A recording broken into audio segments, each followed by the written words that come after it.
From the outside, Mr. Khan, it looks as though ایسا لگ رہا ہے کہ قانون کا شکنجا آپ کے گرد تنگ کیا جا رہا ہے. کیا واقعی ایسا ہی ہے؟ Does it feel that way to you? Yes, Stephen, it's been like that for a while. جی ہاں اسٹیفن، جب سے مجھے اقتدار سے ہٹایا گیا تقریباً 14 سے 15 ماہ پہلے تو اسٹیبلشمنٹ سمجھتی تھی کہ پارٹی ختم ہو جائے گی، اور عموماً ایسا ہوتا بھی ہے کہ جب آپ اقتدار میں نہیں رہتے تو آپ کی مقبولیت کم ہو جاتی ہے. لیکن اس کے بالکل برعکس پارٹی کی مقبولیت پہلے سے بھی زیادہ بڑھ گئی، اور یہ پاکستان میں بہت غیر معمولی بات تھی. جب ضمنی انتخابات ہوئے تو میری جماعت نے 37 میں سے 30 ضمنی انتخابات میں کامیابی حاصل کی، باوجود اس کے کہ اسٹیبلشمنٹ حکومت میں موجود جماعتوں کی پشت پناہی کر رہی تھی. تو جب یہ مجھے گیم سے ناک آؤٹ کرنے میں ناکام ہو گئے تو مجھ پر 2 بار قاتلانہ حملے بھی ہوئے، اور اس کے علاوہ اب تک مجھ پر کیے گئے مقدمات کی تعداد 200 کے قریب ہو گئی ہے، اور میں ڈبل سینچری بنانے کے قریب ہوں. اور یہ تمام کوششیں اس لیے ہیں کہ یہ مجھے جیل میں ڈال سکیں یا مجھے نااہل کروا سکیں یا میرے خلاف یہ دونوں کام کر سکیں. And the whole attempt is to either imprison me or disqualify me or both. Yeah, you talk about being knocked out of the game.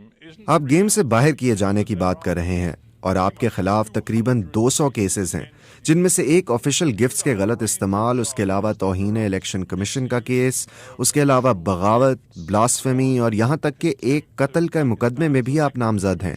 But then there are others which include, as I understand it, sedition, blasphemy, and one case which even alleges you were involved. تو یہ بہت پیچیدہ اور مشکل صورتحال ہے، اور اگر دیکھا جائے تو آپ کے پاس تو کسی اور چیز کا وقت بھی نہیں. You don't have time for anything else. Well, you forgot to mention there are about 60 or 70. آپ یہ بتانا بھول گئے کہ میرے اوپر تقریباً 60 سے 70 دہشت گردی کے مقدمات بھی ہیں. میرا تمام وقت ایک عدالت سے دوسری عدالت کے چکر کاٹنے میں گزر جاتا ہے. 2 مہینے کے دوران میں نے 335 عدالتی پیشیاں بھگتی ہیں، اور میری قانونی ٹیم بھی ایک کے بعد ایک کیس میں میرے دفاع میں مصروف رہتی ہیں. لیکن بات یہ ہے کہ یہ تمام بوگس اور جعلی کیسز ہیں، اور ان میں سے کچھ نہیں نکلنا. اور اب یہ فوجی عدالتوں کی تیاری کر چکے ہیں، اور اب یہ معاملہ سپریم کورٹ میں ہے کہ وہ فوجی عدالتوں کے لیے اجازت دیتی ہے کہ نہیں، اور ان فوجی عدالتوں کے قیام کا مقصد ہی مجھے سزا دلوانا ہے. And the objective of the military court is that there I certainly will be sentenced. Would you accept that? کیا آپ یہ قبول کریں گے کہ آپ نے ماضی قریب میں کئی سنگین غلطیاں کی ہیں؟ شاید ان میں سے سب سے سنگین غلطی پچھلے سال آپ کے اقتدار سے بے دخل ہونے کے بعد ایک خاص ماحول کو بڑھاوا دینا تھا. وہ ماحول جس میں آپ نے فوج کے خلاف دشمنی کی حوصلہ افزائی کی، In which you encouraged hostility. اور جب آپ کو اس سال مئی میں گرفتار کیا گیا تو آپ کے حامیوں نے فوری طور پر پرتشدد مظاہرے کیے اور سڑکوں پر نکل کر فوجی اہداف اور ایک سینئر جنرل کے گھر کو نشانہ بنایا. Took to the streets in violent protest, which included violence directed against military targets, including کیا وہ آپ کے لوگ نہیں تھے جو آپ کی بیان بازی کے نتیجے میں ایسا کر رہے تھے؟ people responding to your rhetoric. Well, Stephen, let me just answer this one by one. Number one. ٹھیک ہے اسٹیفن، مجھے صرف ایک ایک کر کے جواب دینے دیں. نمبر 1، میرے 27 برس کی سیاست میں کیا میں نے کبھی کسی کو تشدد کرنے کو کہا ہے؟ کبھی نہیں. ہمارے تمام احتجاج آئین کے اندر رہتے ہوئے پرامن رہے ہیں. احتجاج کی اجازت تو ہمیں آئین نے دی ہے. جب ہمیں کوئی ناانصافی محسوس ہوتی ہے تو احتجاج کرنا ہمارا حق ہے، اور وہ ہم نے کیا ہے. ہم نے 126 دن کا اب تک کا سب سے طویل احتجاج کیا، اور ایک بھی تشدد کا واقعہ سامنے نہیں آیا. تمام پرامن احتجاج تھے. ہم احتجاج کرتے تھے اور واپس چلے جاتے تھے. تو یہی بات ہے جو عدالتوں کے 2 فیصلوں نے اب بھی ثابت کی ہے کہ ہم اس میں ملوث نہیں تھے. ہم سمجھتے ہیں کہ ان پرتشدد کارروائیوں کی آزادانہ تحقیقات ہونی چاہیے ان 4 مقامات پر جہاں پر آگ لگانے کے واقعات ہوئے. None of us were involved in any of violence. We believe that there should be independent investigation into the just four places where the violence took place. But hang on, did you not think for a moment, knowing... क्या आपने एक लम्हे के लिए भी ये नहीं सोचा कि आपने इस तमाम अरसे में गैर जिम्मेदारी का मुजाहरा किया और इस दौरान फौज पर कठपुतली हुकूमत को लाने, हुकूमत को गिराने, बगावत का आगाज करने, पाकिस्तान पर कब्जा करने और जमहूरियत को मुकम्मल तौर पर कमजोर करने के इल्जामात आयद किए? क्या आपको ये नहीं लगता कि इन सब से मुश्किलात पैदा हुई? Undermining its democracy. Did you not for a moment think that might lead to trouble? So, Stephen, what you're saying is that I should not tell what was the truth? तो स्टीफन, आप जो कह रहे हैं वो ये है कि मुझे ये नहीं बताना चाहिए था कि सच क्या था। सब जानते हैं कि पाकिस्तान में क्या हुआ। मौजूदा वजीर दिफा जो उस वक्त ऑपोजिशन में थे ने कहा था कि 2020 में जब मेरी हुकूमत को सिर्फ 6 माह हुए थे, उस वक्त के आर्मी चीफ ने उन्हें दो टोक अल्फाज में कहा था कि वो मेरी हुकूमत से जान छुड़ाना चाहते हैं, और ये कोविड-19 के बायस 2 साल तक नहीं हो सका था, और यही वजह थी कि वो उस वक्त हमारी हुकूमत नहीं हटा सके। और ये बात मौजूदा वजीर दिफा ने की है।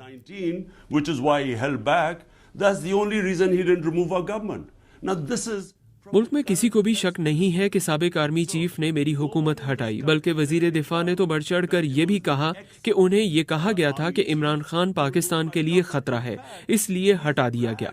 यही सच है।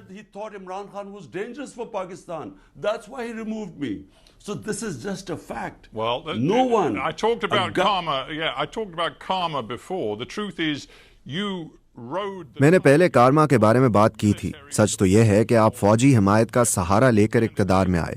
2018 के इंतखाब में आपने इस टाइगर पर खुद सवारी की थी। उस वक्त आप फौज के करीब थे। आपके इक़्तिदार के इब्तदाई बरस में इंटेलिजेंस सर्विसेज और फौज से आप करीब थे, और जब आपसे वो अलग हुए तब अचानक आपने फैसला किया कि आप सियासत में फौजी मुदाखलत नहीं चाहते। ये तो खुली मुनाफकत है। फौज के एक तर्जुमान ने कहा था कि इमरान खान सबसे बड़े मुनाफिक हैं। मेरी पार्टी ने सिफर से अपना आगाज किया था और 22 साल मैंने अपनी पार्टी को बनाया, और फिर अगर 2018 में फौज हमें लाई होती तो अब जब एस्टेब्लिशमेंट खुल्लम खुल्ला हमारे खिलाफ है और हमें ख़त्म करने की कोशिश कर रही है, तो हुकूमत से बाहर होने के बावजूद हमने 37 में से 30 ज़िमनी इंतखाबात कैसे जीत लिए? ये कैसे हुआ? क्योंकि एस्टेब्लिशमेंट के लिए तो सब जानते हैं कि ये मौजूदा हुकूमत के साथ खड़ी है। तो किस तरह हम तमाम ज़िमनी इंतखाबात में क्लीन स्वीप कर गए? तो साफ जाहिर है कि हम फौज की वजह से इक़्तिदार में नहीं आए। जहां आप दुरुस्त हैं वो ये है कि फौज ने 2018 में मेरी मुखालफत नहीं की थी, लेकिन 2013 में फौजी इस्टेब्लिशमेंट ने नवाज शरीफ की पुश्त पनाही की, उन्हें इक़्तिदार में लाए। इसलिए हमने 126 दिन तक एहतजाज किया, क्योंकि हम चाहते थे कि इंतखाबात की तहकीकात हों, क्योंकि हम जानते थे कि इंतखाबात में धांधली हुई है। लेकिन इसके बरअक्स जब 2018 में हम इक़्तिदार में आए तो हमने खुद ऑपोजिशन से कहा कि आप हल्के खोल लें, क्योंकि हमें मालूम था कि हम शफाफ तरीके से जीत गए हैं। लेकिन क्या ये सच नहीं है कि 2022 में अदम एतमाद की तहरीक में शिकस्त के बाद आपका मानना यह था कि आप अवामी ताकत का इस्तेमाल करके आर्मी को अपने साथ शामिल होने पर मजबूर कर लेंगे? लेकिन आप गलत थे। मैं मई 2023 में होने वाले वाकयात की तरफ आ जाता हूँ। आपके सपोर्टर सड़कों पर आ गए, उन्होंने पुरतशद्दुद वाकयात में हिस्सा लिया, उसमें अहम फौजी तनसीबात को भी निशाना बनाया गया।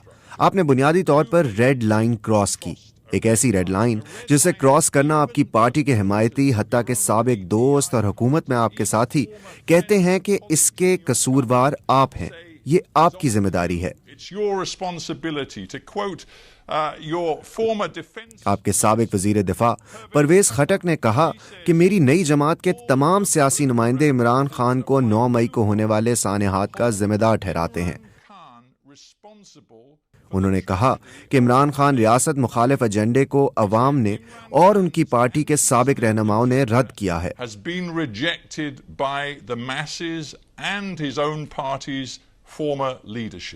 Now, Stephen, let me answer this question because it's very important. Stephen, मुझे इस सवाल का जवाब देने दें क्योंकि ये बहुत अहम है। 9 मई को क्या हुआ? 9 मई को मैं इस्लामाबाद हाई कोर्ट के अहाते में बैठा हुआ था। मैं मुतअद्दिद मुकदमात में जमानत पर था। मेरे ऊपर कोई केस नहीं था। मुझ पर पुलिस ने नहीं, कमांडोज ने हमला किया। इसके मनाजिर पूरी दुनिया में फैल गए। मुझ पर हमला हुआ और मेरे सिक्योरिटी गार्ड्स के साथ मारपीट हुई और मुझे वहां से अगवा कर लिया गया था, जिसे सुप्रीम कोर्ट ने गैर कानूनी और गैर आईनी करार दिया। तो आपका क्या ख्याल है कि मेरे सपोर्टर्स क्या करते?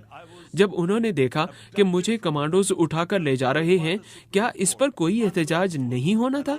याद करें, जब मुझे गोली लगी थी और मेरे 12 दीगर साथी जख्मी हुए थे और एक शख्स हलाक हुआ था, उसके बावजूद जलाओ घेराव नहीं हुआ था। पुरअमन मुजाहरे हुए थे। वो एहतजाजी मुजाहरे थे, लेकिन जलाओ गहराव के बगैर।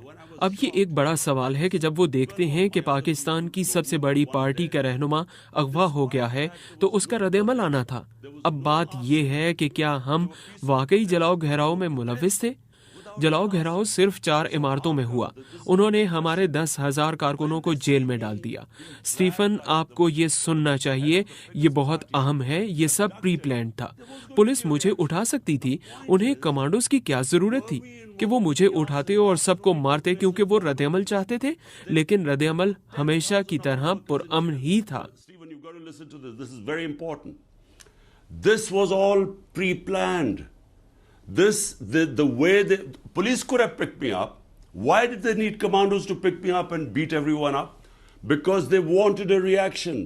And there was, but the reaction was peaceful, as it's always been. I want to stop you, Imran Khan, because Imran Khan, मैं आपको यहाँ रोकना चाहता हूँ क्योंकि आप ये बात वाज़े कर चुके हैं कि आप 9 मई को होने वाले पुरतशद्दुद वाक़यात की जिम्मेदारी नहीं लेना चाहते। मैं ये समझ गया हूँ, लेकिन मैं हक़ाइक़ पर फोकस करना चाह रहा हूँ कि 9 मई की वजह से जो सख्त दबाव आपकी पार्टी पर डाला जा रहा है, सबसे सीनियर रहनुमाओं से लेकर जूनियर रहनुमाओं तक, जिसकी वजह से आपकी पार्टी अंदर से टूट फूट का शिकार हो गई है। आपके सबसे सीनियर साबिक साथी फवाद चौधरी, परवेज खटक, जहांगीर तरीन, इन सब ने पार्टी छोड़ दी है। कुछ ने नई सियासी जमातें बना ली हैं। आपकी जमात का जैसे अब वजूद ही नहीं रहा। frankly, no longer exists. If my party doesn't exist, why don't they announce elections? अगर मेरी पार्टी का वजूद नहीं है तो वो इलेक्शंस का ऐलान क्यों नहीं करते? वो इंतखाबात से क्यों भाग रहे हैं, जो आइन के मुताबिक है और सुप्रीम कोर्ट ने इसका हुक्म भी दिया था? पाकिस्तान का 60% हिस्सा पंजाब है। वो वहाँ के इलेक्शन से भाग गए। अब ये अक्टूबर में होने वाले इंतखाबात से भी भाग रहे हैं। अगर मेरी जमात खत्म हो गई है तो उनको घबराना नहीं चाहिए। मसला ये है कि जमात कायम है। उन्होंने हर किस्म के हरबे इस्तेमाल कर लिए हैं। उन्होंने 10,000 लोगों को जेल में डाल दिया है, जिनमें खवातीन भी शामिल हैं। ये इससे पहले कभी नहीं हुआ। और इससे भी बदतर बात यह है कि उन्होंने लोगों पर ज़ेरे हिरासत टॉर्चर किया है। इस मुल्क की तारीख में ऐसा कभी नहीं हुआ। तो दबाव में आकर कुछ लोग छोड़ गए हैं, लेकिन अक्सरियत लोग छुपे हुए हैं। मेरी सारी सीनियर लीडरशिप जिनकी गिरफ्तारी नहीं हुई, उनमें से कुछ छोड़ गए हैं, लेकिन बाकी छुपे हुए हैं। मेरे कारकुन छुपे हुए हैं और चंद लोग और छुपे नहीं हुए, लेकिन हम अपने घरों में तकरीबन नजरबंद हैं। With 1 or 2 other guys who are not in hiding, but we are more or less house arrested. But that's the point. That's the point. I mean, hang on. यही नुक्ता है। हमारे पास ज्यादा वक्त नहीं है। फवाद चौधरी जो इस शो पर आ चुके हैं और जो आपके बहुत वफादार थे, लेकिन अब उन्होंने सियासत छोड़ दी है, वो कह रहे हैं कि आपके साथ वो मजीद काम नहीं कर सकते। उन्होंने गुज़िश्ता बयान में कहा कि आपको मेन स्ट्रीम सियासतदानों के साथ राब्ते बहाल करने का तरीका ढूंढना पड़ेगा। उन्होंने नवाज शरीफ का जिक्र भी किया। उन्होंने कहा कि मुल्क बहरान के करीब है और अब ये आपकी जिम्मेदारी है कि आप अपने मफादात को एक तरफ रखते हुए नवाज शरीफ और दूसरों से राब्ते करें। क्या आप ऐसा करने के लिए तैयार हैं?